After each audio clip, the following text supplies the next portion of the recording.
East Coast, always in me, Commonwealth, Lil Joe, getting love from my city. Yeah, I roll call for the DMV.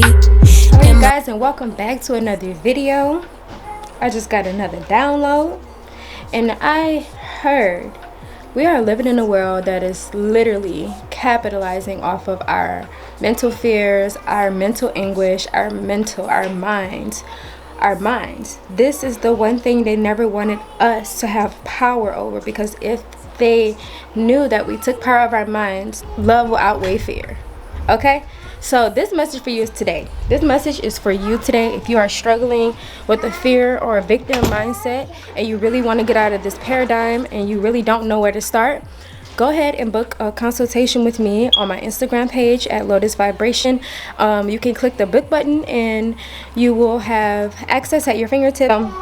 Before we get started with our day, I'm literally just going to be juicing. Okay, this is breakfast of a champion. Okay, this is what it looks like. I'm going to be juicing all of this, and it's probably going to make about 16 ounces of juice.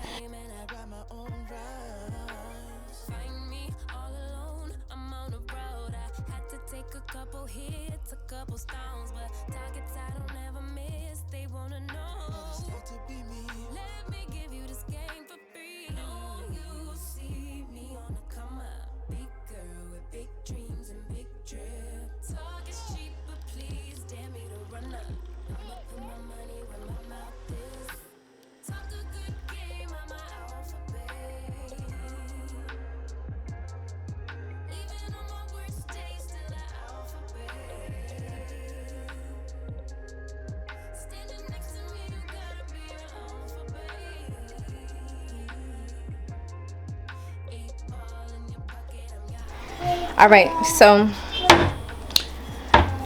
my face look a little oily, but that's just the body butter sinking into my skin.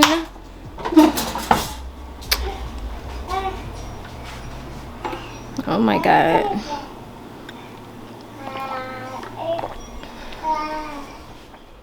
I know you guys might feel like this part of the video is super random, but Spirit told me to stop whatever I was doing, to get my behind up, to go get all the books that led up to this specific moment in time in my life.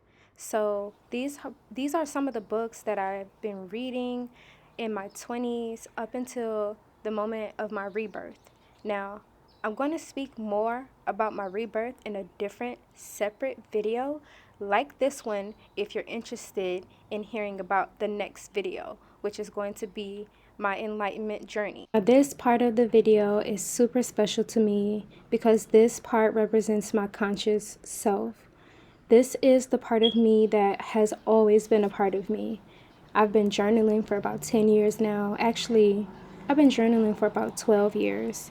And the amount of growth that I've seen within myself throughout writing has been tremendously enlightening.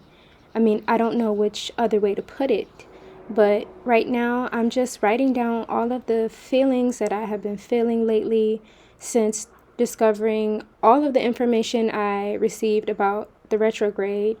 And I'm just jotting down good feelings, bad feelings, happy feelings, sad feelings, anything I'm feeling, whether it's numbness or anxiety or happiness or complete bliss, because this healing journey for me has not been linear, and that is what the retrograde taught me the absolute most.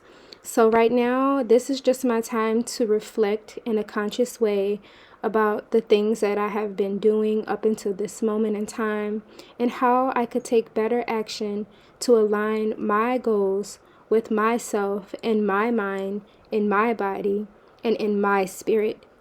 This is the time that I'm focusing on completely me. I'm being selfish with my time. I'm being noble with my time. And I'm giving myself the energy that I always wanted to receive from others. But I'm just letting you know that everything starts with you, you guys. Every single thing starts with you. And until you can give yourself the love, the hope, the the encouragement that you desire, no one else can give that to you, because you are just a manifestation of yourself in mind, in body, and in spirit. So let's segue into our subconscious mind. All right, y'all. This is where the video gets real as fuck. This place really calms me. This is me and my subconscious mind, in body, in mind, and in spirit. This is the part of me that I seek so relentlessly to heal, because I know that everything that has come against me up until this point was just an illusion. So I'm releasing all of my inner child deepest wounds. I'm releasing the doubts within my own inner child's body, mind, heart, and soul. I'm releasing all those times I felt extremely self-conscious about being who I was in my own skin. I didn't even like myself. I thought I was too dark, ugly, pimple-faced, fat, so unseen and so unhurt, to the points where I pissed my own self off as an adult and subconsciously attracted the same exact traits in a partner who I allowed to make me feel unseen and unheard. My every notion was based on masculinity, because it took me consciously covering up those old wounds on a daily that it became my normal. I remember learning what the word ostracized meant at a young age, because that fit who I was. I felt ostracized in my own fucking body, away from the world. I had abandonment issues from birth, because I didn't learn that I was adopted until I was 8 years old. When I found out I was adopted, I found out through my oldest sister, who just straight up told me, not explaining to me what that meant, so I had no real conception of what it meant. And due to the lack of ignorance, or due to my ignorance, I just hid that too. I covered up people knowing that I was adopted at school, because not only was I the darkest one, but I had a half white, half black mother. It didn't make sense. The math wasn't mathing. And my choice was embarrassment. To top it off, I was the darkest member in my family, across the entire family. We had a huge family. By the time I was 16, I got my first baptism at New Beginning Baptist Church in Atlanta, Georgia. Trials and tribulations felt different though. I wrote my first poem after spending enough time with myself alone, and it was just straight up push-pull energy. I was battling how I felt inside versus how grateful my parents told me that I should feel after surviving Hurricane Katrina at 13 years old. But all I did was eat my problems away. I was only 16, 30 pounds overweight, and feeling depressed. But the veil was still too thick to know any different. I started to feel isolated, so it began to manifest into promiscuity, where that was the only place I felt accepted at one point in time. By the time I was 18, a week before moving into my dorm rooms, I found out I was pregnant with my first child, who is now 11, a magical number. My first intuition told me to have an abortion, to go to full steam ahead, to go to college, to pursue journalism, but I chose mommyhood instead. Coming to the conclusion that I insisted on adoption, but the same sister who took me to get baptized told me not to, because I would feel away knowing that I was adopted. Now this is where the veil of fake love began to prevail, while the veil of fraudulence began to thicken with projection. As I listened to Creme de la Creme, okay? So I moved back home to California with my parents while I became a mother, still under my mother's wing. I didn't know a thing, but one thing I did know for sure is that my daughter turned me into a butterfly. As she grew, so did I, and my thirst for knowledge. But under it all, the pressure of having a fatherless daughter forced me to force a family dynamic. I began to date with the intention of completing a family. So I guess you could say I dated out of pure fear. Pure fear. Let that sink in. That is where manifestations begin to grow. Out of fear or out of love. But I felt like I needed somebody for my baby girl, because I grew up in a 2-parent household regardless of knowing the dynamic and how unhealthy it was for me. I needed to complete an artificial picture by any means. I went through hell and high waters for my entire 20s, but I want to fast forward to a pivotal point in 2019 when I moved back to California for the umpteenth time.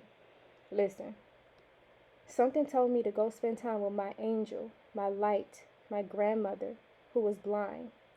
Now, the significance of her blindness didn't impact me until about a month ago, because it was then I realized that true love wasn't what you see with your eyes, it was a state of being.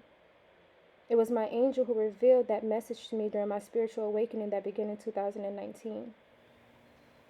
One day I was smoking when I felt a sensation that allowed me to feel the pain and grief of my mother passing, my grandmother passing, 3 months before she actually passed away.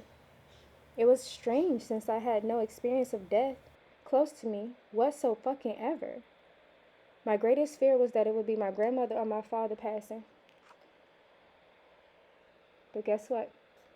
In that moment of my spiritual awakening, I realized life is what you make it.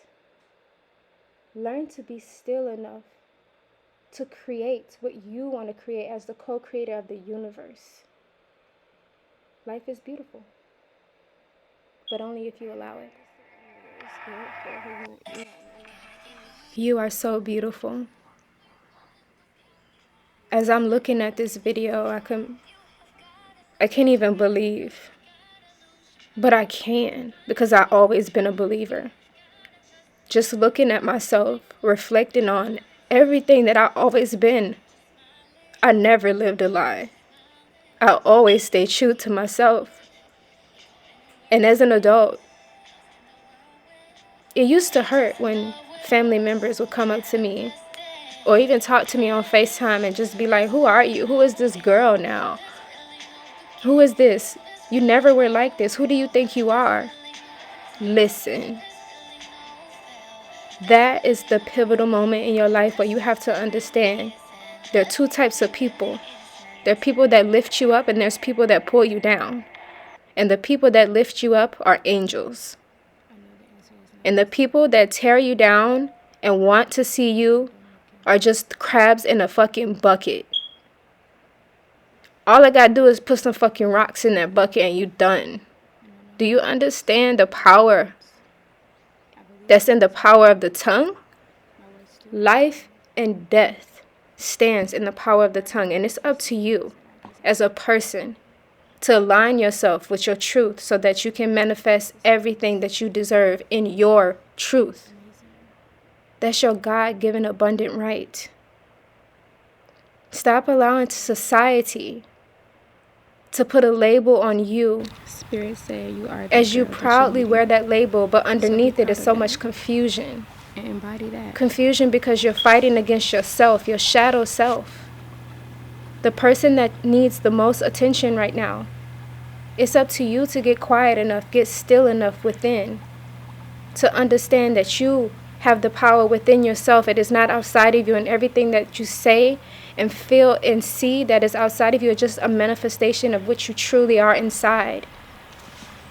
So what are you going to sacrifice today to get to where you actually want to be? Are you going to allow the illusion of time to take away the journey of healing from within? Because as within, so without. As above, so below. From the spirit world comes everything and manifestation. And this is a moment for me to just reflect on everything that people tried to come against me with. Listen, my testimony is my story. My truth is my manifestation. My truth is my wealth. My truth is my success. Now remember, y'all, God didn't say no weapon wouldn't form. Thought form. But he did say that if you cast them away, they will not prosper. It's up to you to use the power of your tongue and everything, and give it everything that you got, and believe with every fiber in you that you are the manifestation and the co-creator of your own life. The media has no say-so in this. At the end of the day, everything stems down to you. God placed you inside of yourself. And inner child healing is real. Just imagine, as an adult, the body that you're standing in. Just imagine the inner child within you standing inside of that. Just imagine that for a moment. Just grasp the concept of your inner child standing within you as an adult. And ask yourself, what is the root of my inner child unhappiness? And that will guide you in the direction that you should go to clear the path of destruction so that you can be who you're meant to be in God's eyes.